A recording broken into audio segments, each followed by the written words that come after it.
우리가 지난 이제 욥기 강의를 시작하면서 욥기 1장 1절에서 12절까지 내용을 개략적으로 한번 살펴봤죠. 거기에서 중요한 건 이 욥에게 닥치게 될 고난은 하나님에 의해서 시작이 되었다. 우리가 이렇게 보면 이 욥이 당하는 고난 그 자체가 가지는 의미는 우리가 뭔가 특별한 해석이 필요하다. 이렇게 우리가 말씀을 드릴 수가 있습니다. 때로 고난이라고 하는 것은 자기 자신의 어떤 말하자면 인과응보, 우리가 이런 말을 있지 않습니까? 또 자승자박이다, 이런 말도 있고요. 또 결자해지 이런 말도 있죠. 우리말에. 그러니까 모든 것의 고통의 원인이 결국은 자기 자신에게 있다. 그것 때문에 인과응보, 결자해지, 내가 문제를 일으켰으면 내가 해결해야지, 이런 식의 우리가 이해들을 우리가 쉽게 볼 수 있죠. 하지만 욥기는 그런 관점으로 봐서는 안 된다라고 말씀을 드렸어요. 또 다르게 얘기해 보면 꼭 고난이라는 것이 죄의 결과, 어떤 응보, 보응 이런 개념으로만 볼 것은 아니다. 특히 성경은 그렇죠. 성경은 우리가 시편 32편에서도 시편의 기자가 그런 고백을 하죠. 허물의 가리움을 받고 죄가 사함을 받고 여호와 하나님께 정죄를 당치 아니하는 자는 복이 있도다. 자, 이런 것들, 죄가 있는데 그 죄가 가리워지고 허물이 있는데 하나님이 그 허물을 드러내지 아니하시고 도리어 감추어주고 또 죄가 있는데도 정죄를 당하지 않는 이런 경우들도 있다 이 말이죠. 그게 바로 성경에 있는 저는 깊은 그런 복음의 진리다. 이렇게 이해를 합니다. 욥기 속에 저는 그런 것들을 볼 수 있다고 생각을 해요. 욥기 속에서. 자, 그렇게 시작된 하나님과 사탄 사이에서의 이제 변론이라고 할 수가 있겠죠. 그리고 사탄은 이 하나님의 의로우심과 영광을 드러내는 우리가 좀 일종의 구조적으로 보면 장치라고도 할 수가 있어요. 장치. 그러니까 사탄은 하나님의 영광을 드러내는 도구죠. 물론 사탄이 하나님을 대적하고 하나님께 영광을 돌리지 아니하고 하나님께서 사랑하시는 이 욥을 막 말하자면 정말 공격하고 무너뜨리려고 가진 수단을 다 동원하잖아요. 그때 사탄은 자기의 악한 본성을 따라서 욥한테 막 난도질을 하고 욥을 완전히 무너뜨리려고 가진 계기를 다 부리지만 그러나 욥이 그런 시험과 고난 속에서도 무너지지 않고 도리어 하나님께 영광을 돌리게 되는 이런 과정을 통해서 하나님께서 하시는 일이 있다는 거죠. 그래서 우리는 왜 하나님은 욥에게 고난을 허락하셨는가 라고 하는 문제에 대해서 보다 더 깊이 있는 그런 관점이 필요하다는 거예요. 단지 인과응보 이 정도로 봐서는 안 된다. 대부분 보면 우리가 기독교를 도덕적, 윤리적 기독교 이런 식으로 보는 경우가 많이 있지만 물론 기독교의 복음은 윤리적이죠. 도덕적인 덕목이 반드시 그 복음 속에도 있죠. 그러나 그런 식으로만 도덕적으로 윤리적인 기독교를 생각하면 기독교를 사실은 속을 이해하지 못한 거라고 할 수 있어요. 기독교의 진정한 깊은 본질은 사실은 하나님의 말하자면 하나님 되심, 예? 하나님의 하나님 되심이 진정으로 드러나게 되는 건 복음에서 드러나는 거죠. 그래서 로마서 1장 17절 대표적인 말씀이 그런 거죠. 복음에는 하나님의 의가 나타난다. 그러면 율법에는 하나님의 의가 안 나타나겠습니까?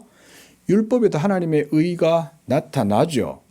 그러나 율법이 할 수 없는 보다 더 깊고 보다 더 본질적인 그런 하나님의 의가 복음에서 드러나게 되는 거예요.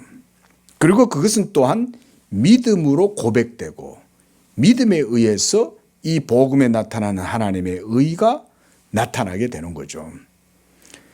말하자면 욥이 바로 그런 믿음을 가지고 있는 거예요.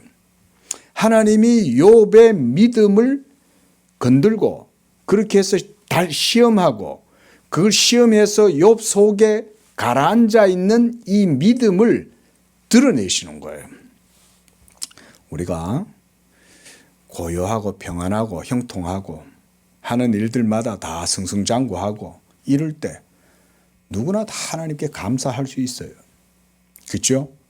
감사 헌금하는 거 좋죠. 하나님께서 그 감사를 받으시죠. 여러분들이 기쁠 때나 즐거울 때나 형통할 때나 평안할 때나 하나님께 감사를 드리는 것 그 하나님이 받으셔요. 그러나 하나님께서 가끔은 하나님의 택한 성도들에게도 이 욥과 같이 때로는 고난을 허락하시는 때가 있어요. 여러분, 꼭 우리 예수 믿는 성도님들은 이것을 기억하셔야 돼요. 물론 고난에 쓴 고통을 달갑게 여기고 즐거워할 사람은 아무도 없죠. 그런데 때때로 하나님께서 자기의 영광과 주권을 위하여 이름을 위하여 고난을 때로는 허락하실 때가 있습니다. 그러면 거기에 그 고난은 굉장히 어떤 깊은 의미가 있는 거죠. 그 고난 자체는 징계나 응보가 아니라 그 자체로 하나님의 어떤 선하신 뜻, 목적을 이루고 그래서 그것 자체가 어떤 가치를 가지고 있는 거예요.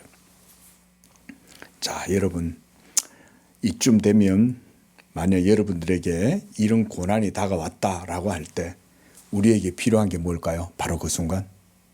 바로 그 순간 그 고난 앞에서 내 자신의 믿음이 발갛게 다 드러난다 이거예요. 오늘 욥이 바로 그런 일을 이제 겪기 시작하는 거예요. 하나님이 허락하신 고난이 시작되는 겁니다. 사탄은 이제 하나님께서 허락하신 권세 아래에서 이제 이 욥에게 자기가 하고 싶은 대로 다 하는 거예요. 네가 하나님을 믿는다고? 그래, 어디 한번 해봐. 내가 어디 네 마음대로 내 마음대로 너를 한번 해볼 테니까 네가 뭐 얼마만큼 참고 하나님을 믿는지 내가 한번 보자. 이러면서 막 욥한테 온갖 모든 악한 일을 행하는 거죠. 자, 오늘 그 내용들이 이제 있죠. 먼저 이제 13절에 보면 맏아들의 집, 어쩌면 욥의 아들들도 이 장남을 중심으로 가정의 공동체가 잘 형성되었다. 저는 이 부분을 그렇게 봐요. 그러니까 참 일치단결했다. 아버지 아래에 옛날에는 또 장남이 굉장히 또 역할이 크잖아요. 그러니까 이 욥 아래에서 장남을 중심으로 모든 형제들이 함께 잘 모여서 교제를 나누고 아주 우애가 두터웠다. 이제 이렇게 볼 수 있는 부분이죠. 또 거기 보면 18절에도 보면 그런 얘기가 있죠. 주인의 자녀들이 그들의 맏아들의 집에서 음식을 먹고 포도주를 마시는데 이걸 보면 두 번이나 나오잖아요. 이런 걸 보면 종들도 그러고 욥의 아들들도 그러고 한테 모여서 아주 이 연회를 즐기고 이런 거 할 때도 뭔가 아주 절제가 되고 또 어떤 질서가 다 있었던 것 같아요. 우리나라도 보면 장손 중요하게 여기잖아요. 맏아들을 중심으로 해서 가족들이 하나가 되는 거, 아들들이 하나로 뭉치는 거, 참 이런 가족들도 보기는 사실은 쉽지 않아요. 근데 어떤 집에 보면 어떤 집안에는 이 아들 중심으로 또 잘 또 모이고 이런 가정들도 있어서 부러웠을 때도 있었어요. 자, 그런데 그렇게 앉아서 음식을 먹고 이제 포도주를 마시면서 여유롭게 지낸 거죠. 근데 이제 사탄의 역사로 인해서 드디어 욥의 시험이 시작됩니다. 그 첫 번째가 14절입니다. 소는 밭을 갈고 나귀는 풀을 먹고 있는데 갑자기 스바 사람들, 말하자면 도적대들이라고 할 수가 있습니다. 이들이 나타나서 그 가축들을 빼앗고 종들을 죽인 거예요. 아마 종들도 저항을 했겠죠. 싸웠겠죠. 그런데 그들 모두 죽임을 당하고, 그래서 이 사건을 이제 아래로 이 종이 욥에게 달려왔습니다. 그래서 주인이시여 큰일 났습니다. 스바 사람들이 갑자기 나타나더니 당신의 가축들을 모두 다 빼앗아가지고 강탈해가지고 가면서 종들도 죽였습니다. 이 말을 하고 있는데 바로 다음 16절에 그가 아직 말하고 있는 동안에 또 한 사람이 와서 이번에는 하나님의 불이 하늘에서 떨어져서 양과 종들을 살라버렸다. 이거는 더 무시무시한 일이죠, 그죠? 하늘에서 불이 떨어진 거예요. 하늘에서. 이거는 얼마나 무서웠겠어요, 말하자면. 그래서 하나님의 불이라 그랬습니다. 그리고 그것이 양과 종들을 살라버렸다고 그랬어요. 자, 사탄은요, 천사지 않습니까? 그렇게 따지면 악한 천사. 근데 이 천사들은 영이지만 신적인 능력을 가지고 있습니다. 천사들은요. 그래서 우리 인간들과는 달리 천사들은 상당한 권세 또 능력을 가지고 있어요. 그래서 이렇게 불을 하늘에서도 일으켜가지고 쏘아내려서 이런 일들도 벌일 수가 있는 게 천사들의 능력이고 사탄에게도 그런 능력이 있어요. 자, 이것도 이제 종이 와가지고는 막 이제 주인에게 보고를 합니다. 그래서 주인께 아래로 왔나이다 그러고 있는데 이번에는 또 17절에 또 한 종이 와가지고는 이번엔 갈대아 사람이 새 무리를 지어서 낙타에게 달려들어서 그것들을 빼앗아가고 종들도 죽였습니다. 욥의 재산이 참 이거 좀 많았던 것 같아요. 그렇죠? 처음에 보면 소잖아요. 그 다음에는 양이잖아요. 그 다음에는 낙타잖아요. 낙타도 한두 마리가 아닙니다. 그렇죠? 세 무리가 와서 아마 상당히 치밀하게 급습을 해가지고 빼앗아간 거죠. 그리고는 종들은 죽여버렸어요. 그런데 이제 가장 강력한 이제 고난이 바로 18절이에요. 그가 아직 말하는 동안에 또 한 사람이 와서 이번에는 주인의 자녀들이 집에서 먹고 있을 때 거친 들에서 큰 바람이 와서, 우리가 뭐 토네이도 이런 거 있잖아요. 갑자기 뭐 미국 중부 내륙 이런 데서 보면 상당히 큰 토네이도가 막 일어나서 막 집도 막 그냥 들어가지고 날려버리고 이러는 그런 게 있잖아요. 그러니까 이 들에서 갑자기 큰 폭풍이 일어나 가지고 이 토네이도라고 할 수 있겠습니다. 그 큰 바람이 집마의 네모퉁이를 치매 청년들 위에 집이 무너지면서 그 아래에서 그냥 폭살을 당한 거죠. 압살을 당했겠죠. 자, 그리고 이것을 이제 하인이 욥에게 이제 알려줍니다. 자, 이쯤 되면 어떨까요? 자, 여러분 지금 이 순간 갑자기 여러분의 휴대폰에 링이 울립니다. 그러고는 옆집 이웃이 전화가 옵니다. 누구 엄마 큰일 났어. 너네 집에 불이 났어. 그 또 좀 있다가 자녀가 실려갔는데 그 자녀가 병원에 실려가지고 결국 죽었어. 이러더니 갑자기 또 막 연락이 와가지고는 네가 가지고 있었던 모든 회사의 주식이 전부 다 말짱 다 날아갔네. 재산이 완전히 다 휴지 조각이 됐어. 이러면서 여러분 그런 소식들이 연거푸 4번이나 그냥 확 휘몰아쳐 보세요. 어떻게 해서 여러분들 같으면 어떻게 반응할 것 같아요? 이렇게 굳이 제가 여기서 묘사를 안 해도 당연히 그냥 자연스럽게 불보듯 뻔하죠.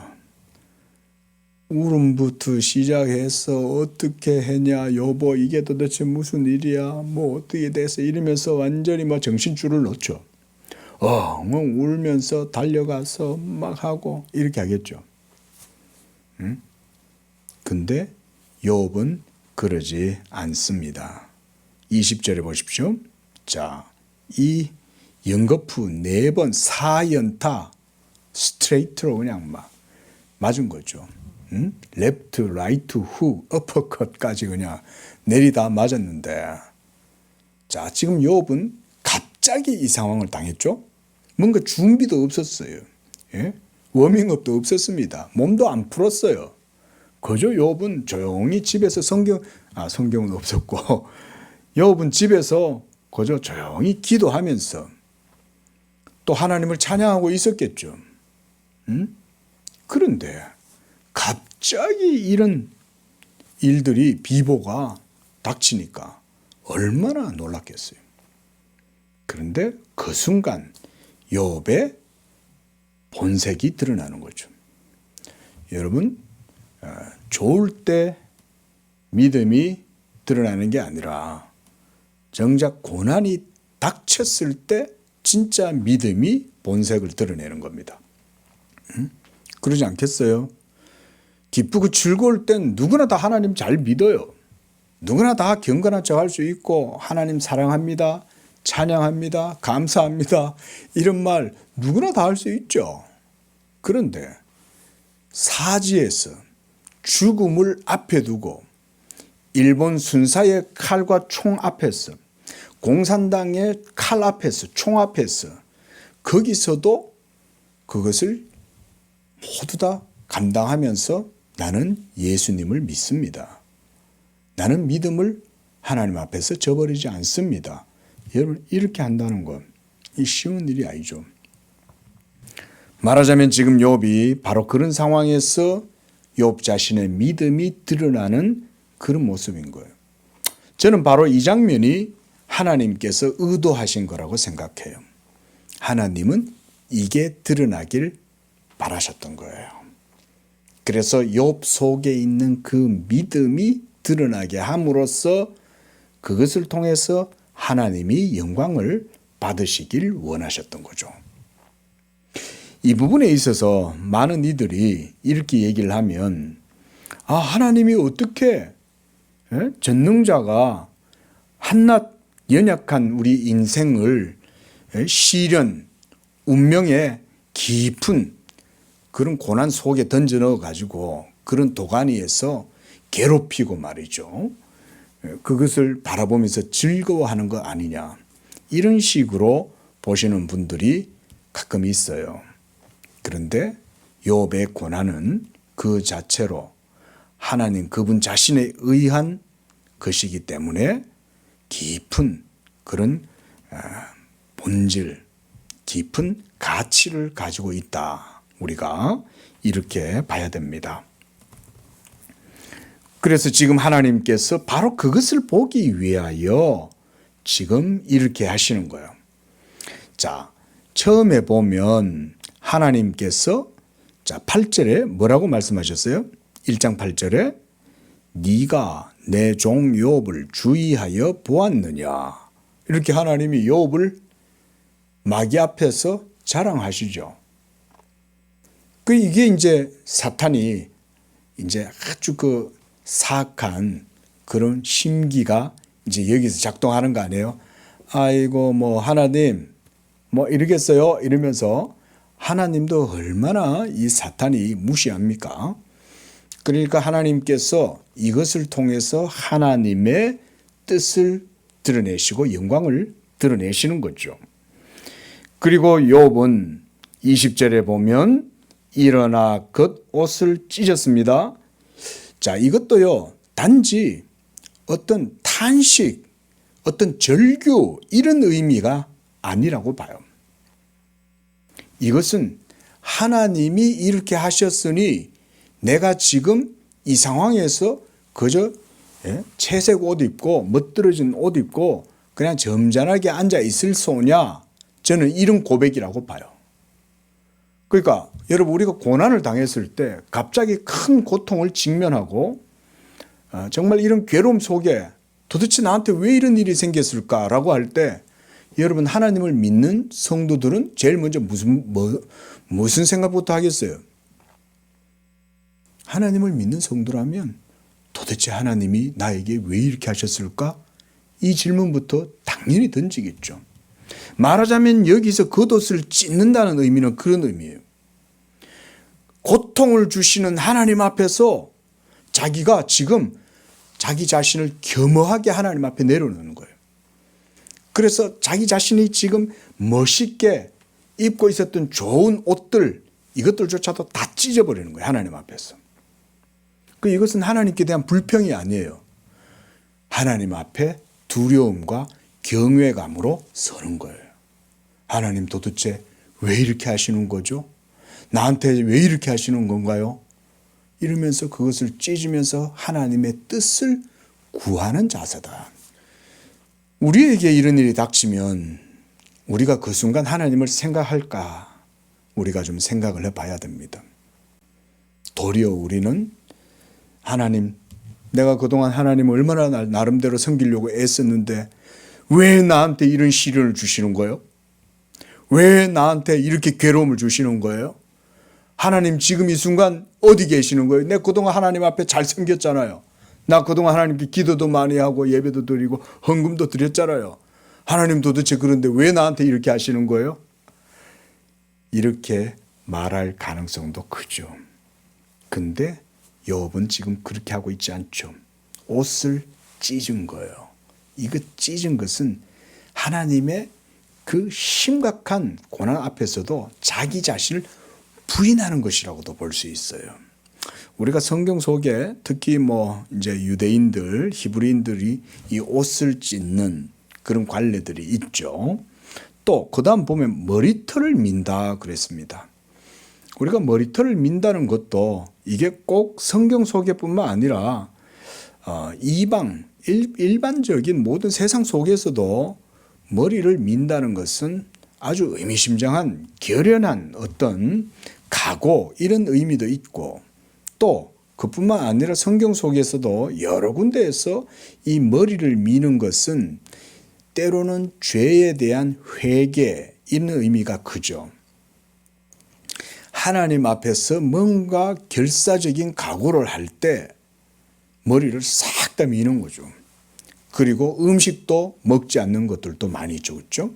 식음도 전폐하면서 머리도 밀고, 이것은 굉장히 중요한 결연한 의지를 보여주는 거라고 할 수가 있죠. 욥이 지금 옷을 찢고 머리를 다 밀어버렸어요. 특히 유대교 같은 경우는 머리를 미는 것 자체에 대해서 굉장히 영적인 어떤 자존심이라든가 어떤 영적인 권위라든가 이런 것들을 내려놓거나 부정하는 것으로도 볼 수가 있어요. 그러니까 지금 욥이 머리털을 밀었다는 것은 지금 자기가 당한 이 고난 앞에서 하나님 앞에 이것은 말 없는 저항이라든가 하나님께 항변하는 게 아니에요. 자기 자신이 이런 고통 앞에서 모든 것들을 하나님 앞에 다 오히려 다 털어내버리는 거예요. 그래서 내가 마치 죽으면 죽으리이다 라는 그런 심정으로 지금 욥이 하나님 앞에 서는 겁니다. 이런 걸 보면 아주 중요한 한 가지는 뭐냐면 욥의 믿음은 언제나 스탠바이가 돼 있었다. 즐거울 때나 기쁠 때, 평온할 때도 갑자기 이런 재앙과 고난을 당해도 그의 믿음은 항상 하나님 앞에 고백적이었다. 항상 하나님 앞에 자기 신앙의 고백이 늘 그 속에 서 있었다. 저는 하나님께서 이런 것을 보셨다고 생각해요. 너 내 종 욥을 주의해서 보았느냐 그랬잖아요. 주의해서 본다는 말은 너 외면적으로 욥의 행위를 봤어? 이런 의미가 아니죠. 주의해서 보면 뭐예요? 그의 행동 거지 하나하나 이면에 숨겨져 있는 깊은 믿음을 받느냐 이런 의미로 볼 수 있죠. 그게 유의해서 봐야 볼 수 있는 거죠. 근데 껍데기만 보고 외면만 보고 행동만 보고는 모르는 거예요. 그때 고난이 욥의 믿음을 이끌어내는 거죠. 이게 일단 욥기의 시작이에요. 고난은 욥의 그 저변에 깔려있는 믿음의 내공을 드러내는 거예요. 그리고 나중에 우리가 욥의 결과는 어떻게 됩니까? 욥의 내공, 욥의 근원을 어느 정도는 보여주지만 욥기의 결말에 가서는 욥이 훨씬 더 그걸 넘어서는 믿음을 가지게 되죠. 그렇죠? 내가 지금까지는 귀로만 들었사오나 내가 이제는 죽게 대한 소문을 귀로만 들었지만 이제 내 눈으로 봅니다. 이렇게 말하죠. 그러니까 귀로만 듣던 정도의 수준을 욥이 고난을 통해서 극복하고 넘어서요. 그리고 더 깊은 믿음의 단계로 들어가 버려요. 그리고 하나님이 거기에 더 큰 복을 주시고, 자, 이게 이제 나중에 욥기의 결말이 되죠. 그러니까 지금은 하나님께서 벌써 시작 마디에서 이제 이런 일들을 하고 계시는 거예요. 그 다음 보십시오. 엎드려 예배했다. 땅에 엎드려 예배했다는 거예요. 자, 지금 예배할 때입니까? 자식들 죽었는 거 찾아가 봐야죠. 사건 현장에 가봐야죠. 예? 도대체 내 소들, 내 낙타들, 내 양들, 내 종들 재산적 가치로 따지면 얼마나 많았겠어요. 우리가 1장에서 보면 욥의 재산 상황에 대해서 잠깐 봤잖아요. 그렇죠? 어마어마한 부자란 말이에요. 근데 그 모든 재산이 하루아침에 싹 다 사라져 버린 거 아닙니까? 고대에는 이 종들 하나도 그래 따지면 얼마나 많은 돈이 듭니까? 근데 이 모든 재산이 싹 사라졌으면 우리 같으면 빨리 그거부터 찾아가죠. 뭐 하나님 예배할 시간은 나중에 예배하면 되지. 사람아 빨리 가봐. 이렇게 하지 않겠냐고요. 근데 욥은 먼저 땅에 엎드려 하나님께 예배했다. 그러면서 21절에 보면 이제 욥의 위대한 신앙 고백이 나옵니다. 자, 내가 모태에서 알몸으로 나와 싸운 즉 또한 알몸으로 돌아가올지라. 자, 이건 뭡니까? 자기의 존재성 자체를 하나님 앞에서 정말 명확하고 객관적으로 정말 인정하고 고백하는 그런 믿음이죠. 우리가 사실 다 마찬가지잖아요. 빈손으로 왔다가 빈손으로 돌아가는 게 인생 아닙니까? 그래 따지면 이건 세상 사람들도 누구나 다 아는 이야기죠. 그래가지고는 빈손으로 와가지고는 아등바등 그러고는 온갖 모든 이 세상에 아름답고 멋지고 좋은 것들, 육체의 정욕을 위해서, 안목을 위해서 온갖 부귀 영화 권세 아등바등 그래가지고는 전부 다 긁어 모아가지고는 해놨다가 죽으면 그거 가져가냐. 우리가 이런 얘기 있죠. 빈손으로 왔다가 빈손으로 가는 게 인생인데 그걸 잊어버리고 그 물질과 권세와 명예 이런 욕심에 사로잡혀가지고 권세만 얻었으면 됐지. 또 뭐 더 큰 어떤 걸 또 막 얻으려고 온갖 짓을 다 하고 말이죠. 결국 그게 자기 멸망을 자초하는 거 아닙니까?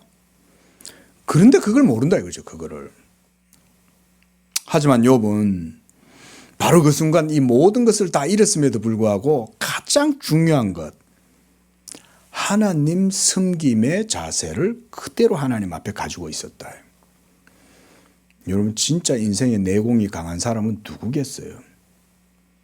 자기가 가지고 있는 모든 것들을 다 소유를 잃어버리고 그렇게 해도 하나님 앞에서 존재를 잃어버리지 않는 그 사람이 진짜 강한 사람 아니에요.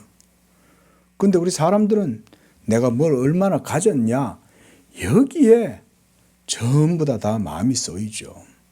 그래서 우리가 좀 부족하고 연약하고 이런 상황에서 하나님 섬기는 것도 그 자체로 감사한 거예요. 그죠? 우리가 고난이라고 하는 것 자체가 가치가 있다. 제가 그랬죠? 말하자면 꼭 고난은 아니라도 연약한 상태, 부족한 상태, 이런 것들도 사실은 우리가 믿음으로 감당하고 있는 거예요. 그거를 견디고 있는 거잖아요. 그럼 그것도 일종의 연단의 과정이라고 볼 수 있어요. 예? 그렇죠?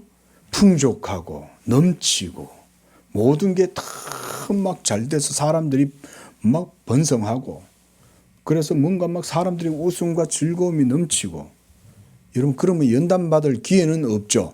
즐거움만 넘치니까. 그리고 배에 기름이 차고 영혼은 태만해지고 게을러지면서 영혼에 기름이 꽉 끼면 어떻게 되겠어요? 하나님도 잊어버리고 범죄하는 거예요. 그게 원래 가난하고 연약하고 아픈 사람들이 죄를 안 지어요. 잘 나가고 똑똑하고 재물도 많고 권세도 있고 유명세도 있잖아요. 그럼 전부 다 범죄 저질러요. 제 말이 틀렸습니까? 오늘날 우리 사회, 우리나라에 여러분 동성애자들이 왜 그렇게 많이 생겨납니까? 잘 먹고 잘 사니까 그런 거예요. 그러니까 소비하고 좋은 데 가서 만난 거 먹고 이것만 갖고는 이제 양이 안 차는 거예요. 처음에 돈이 없을 땐 돈이 좀 있으면 좋겠다. 좋은 자동차 있으면 좋겠다. 또 좋은 자동차도 있고 돈도 있고 먹을 것도 풍족하니까 이제 뭐 하지? 골프 좀 치러 다녀볼까? 골프 좀 치러 다녀요. 문화도 막 이렇게 향유를 하는 거예요. 그러면서 사진도 찍고 인스타에 올리고 자랑도 해요. 근데 그 다음 뭐겠어요, 여러분? 어느 순간 남자가 이뻐 보이는 거예요. 어느 순간 여자가 남자처럼 느껴지는 거예요. 같은 여자가. 자, 여러분 지금 정상적인 생각을 하시는 분들이 이런 얘기를 들으면 어휴 이러면서 여러분들이 혐오감을 느낄지 모르겠지만 그들은 그렇지 않아요. 그들은 그것이 좋아 보이기 시작해요. 근데 목사가 그걸 어떻게 분석하고 해석하냐. 죄가 그들의 육체의 정욕을 막 자극시키는 거예요. 죄가. 그 육체의 정욕이 변태적 성욕을 불러일으키는 거예요. 그래서 하나님의 창조하신 질서조차도 짓밟으면서 남자가 남자와 더불어 여자가 여자와 더불어 부끄러운 짓을 하면서도 멸망당하는 줄 모르고 하는 거예요. 여러분 동성애를 하면 그러면 자 동성애자들이 성적 욕망에 취해갖고 또 그냥 안 하죠. 술만 마시는 게 아니라 거기 또 마약이 또 동반돼요. 왜냐하면 쾌감을 더 증진시키기 위해서. 돈은 많으니까 마약 살 돈은 있고 또 그런 사람들 대상으로 또 마약하는 사람, 마약 장사하는 사람들이 돈을 버니까 그게 지금 우리나라가 지금 그 정도 단계까지 와 있죠. 응? 잘 사니까 하나님 섬김이 없이 나아가면 결국은 그런 식으로 말하자면 스스로 멸망의 길을 가는 거예요. 예? 하지만 하나님의 사람들은 오히려 고통과 부족함과 연약함 속에서 하나님이 그들을 지켜요. 그래서 많이 안 줘요. 풍족하게 안 해요. 잘되게 안 해요. 어떨 때는 하나님이. 여러분들은 형통하기를 원해도 하나님은 완전히 다 안 줘요. 사랑하시기 때문에. 우리를 아시기 때문에. 그래서 하나님께서 때때로 어려움 속에서 연약함을 깨닫게 하고 갈급함을 깨닫게 하고 그 속에서 하나님을 섬기는 법을 배우도록 하시는 거예요. 우리 사람은요 많이 가지면 교만해지고 거만해지고 그럼 결국 하나님도 떠나요. 그때 고난이 아주 주요한 약이 되는 거예요. 약. 고통의 주사약. 21절 이제 하반절에도 보면 여기에서도 욥의 신앙 고백을 볼 수가 있습니다. 주신 이도 여호와시고 거두어 가시는 이도 여호와시다. 빈손으로 왔다가 빈손으로 가는 우리 인생에 내가 이 많은 것들을 그동안 누리고 살았다. 양도 소도 8,000마리나 넘고 뭐 어마어마한 재산과 종들을 누리면서 거부가 되어가지고 내가 지금까지 살았지만 그 모든 것들은 다 하나님이 주신 거다. 자, 이것도 뭐냐면 하나님에 대한 주권적 신앙을 고백하는 거예요. 이게 이런 신앙 고백을 욥이 가지고 있었다. 우리 성도님들 늘 말씀을 드리고 싶은 건 뭐냐면 모든 순간이 하나님에 의해서 이루어진다. 여러분 아예 이렇게 딱 생각해 버리면 돼요. 내가 지금 숨을 쉬고 있어요. 지금 1초, 2초, 3초 숨을 쉬고 있죠. 지금 내가 생명이 내 육체가 호흡하고 있고 박동하고 있고 생물학적인 이런 상태가 바이오리듬이 이게 작동하고 있고 유지가 된다. 그러면 이건 바로 하나님의 주권적인 은혜가 있는 거예요. 이렇게 생각해라는 거예요. 근데 이렇게까지 우리가 잘 고백을 못하죠. 왜냐하면 내가 생각하고 내가 보고 내가 판단하고 내가 결정하고 내 의지로 살아가는 것처럼 우리가 생각하기 때문에 그래요. 그래서 여러분들이 그런 생각을 버리라는 거예요. 하나님 앞에서.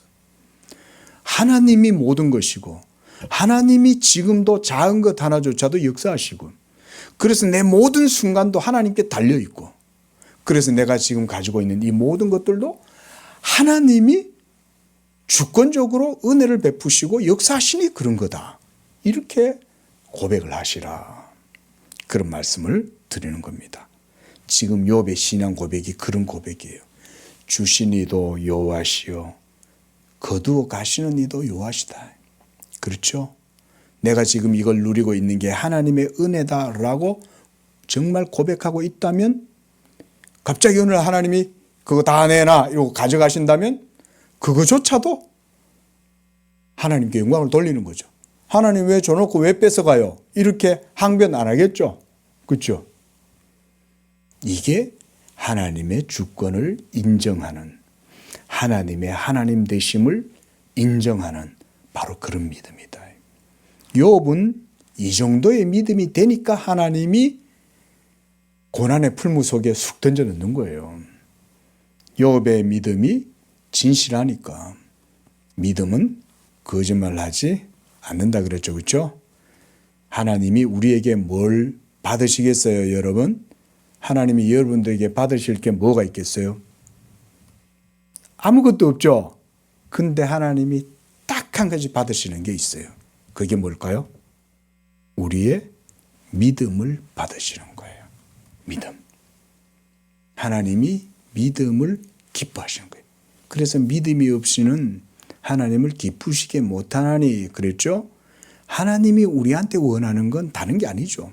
우리가 뭐 천천만만의 수양에 기름을 들여서 하나님을 기쁘시게 하겠습니까? 여호와 하나님을 그렇죠. 경외죠. 경외. 경외가 믿음이죠. 그러니까 말하자면 좀 더 구체적으로 말해서 하나님이 우리에게 받으시는 건 결국 믿음을 받으시는 거예요. 하나님이. 하나님 그걸 기뻐해요. 지금 욥의 믿음을 보세요. 이게 얼마나 하나님을 기쁘시게 했겠어요. 내 종 욥을 유의하여 보았냐? 뭘 봤겠어요? 믿음을 보시는 거죠. 욥의 믿음을. 고난이 욥의 믿음을 이끌어내는 거예요. 그래서 하나님이 그걸로 자기의 이름과 영광을 사탄 앞에서도 자랑하시는 거예요. 그러면서 여호와의 이름이 찬송을 받을지니라 하면서 하나님께만 영광을 돌립니다. 그리고 22절에 보면 이 모든 일에 욥이 범죄하지 아니하고 하나님을 향하여 원망하지 않았다. 하나님 그분 자신을 원망하지는 않아요. 그냥 고통이 그냥 괴로울 뿐이에요. 그거를 갖다 얘기하는데 이 빌닷 소발 그 다음에 엘리우 이런 친구들이 와가지고 계속 이제 욥한테 공격을 하니까 욥이 변명을 하는 거죠. 자, 이것이 이제 욥의 1차 고난입니다. 욥의 1차 고난. 자, 오늘 우리가 이 본문 말씀을 통해서 욥의 위대한 신화의 고백을 봤어요. 하나님의 하나님 되심을 인정하는, 그리고 하나님의 주권을 인정하는 그 가운데에서 그의 믿음은 언제나 하나님 앞에 준비되어 있었다, 깨어 있었다. 이런 걸 보면 욥이 평소에 하나님께 예배하고 제사 지내고 그의 모든 경건이 거짓된 것이 아니었다는 것을 알 수가 있는 거죠. 여러분, 고난이 성도들에게는 의미가 있고 가치가 있습니다. 왜냐하면 하나님이 있기 때문에 고난이 가치가 있는 거예요. 만약 하나님이 없는데 내가 어떤 시련, 고난, 그런 어떤 도가니와 같은 풀무불에 내가 들어간다. 그러면 그게 무슨 의미가 있어요? 그렇죠? 하지만 하나님이 계시면 이 고난은 전혀 다른 게 되는 거예요. 그런 의미에서 우리 성도들도 이런 욥을 통해서 고난에 대한 깊은 의미도 우리가 배워갔으면 좋겠습니다. 기도하겠습니다. 지금도 살아계시고 역사하시는 하나님, 우리는 형통할 땐 즐거워하고 또 모든 일들이 평화로울 때는 하나님께 감사한다고 하면서 하나님을 잘 믿는 것처럼 스스로 속을 때도 많이 있지만, 때때로 하나님께서는 자기의 택한 백성들을 통해서 영광 받으시기 위하여 이러한 고난도 허락하시는 줄로 믿습니다. 그러나 하나님께서 우리가 감당할 만큼의 시련만 허락하신다고 하셨사오니 우리가 어렵고 힘든 중에서도 하나님을 생각하게 하시고 무엇보다 하나님의 주권과 하나님의 하나님 되심을 깊이 인정하고 고백하면서 하나님께 도리어 고난을 통해 영광을 돌리는 그런 우리의 믿음이 되어지도록 축복하여 주시옵소서. 예수님의 이름으로 기도합니다. 아멘.